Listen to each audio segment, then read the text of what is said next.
Hi guys, সোহাগ agro খামার থেকে আমি সোহাগ বলছিলাম।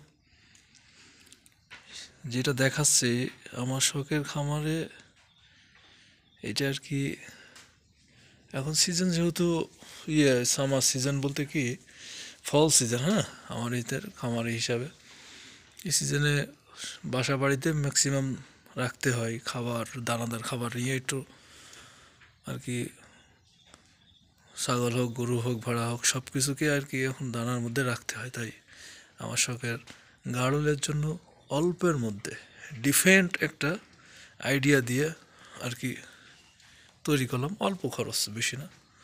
কেউ যদি নিতে চান বা করতে চান যোগাযোগ করতে পারেন।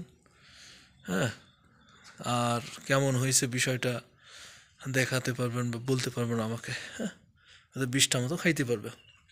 ওই যে ভিতরে আর কি ড্রাম, ওই যে তেলের ড্রাম কেস করা ভিতরে, সুন্দর, খুব সুন্দর হয়েছে। এটা সম্পূর্ণ আমি নিজে করছি। হ্যাঁ, আমি নিজে নিজে করি। আমি আসলে ট্যালেন্টেড বলতে পারেন বা বা আলাদা অন্য কিছু বলতে পারেন, সব আমি নিজে করি। ওকে।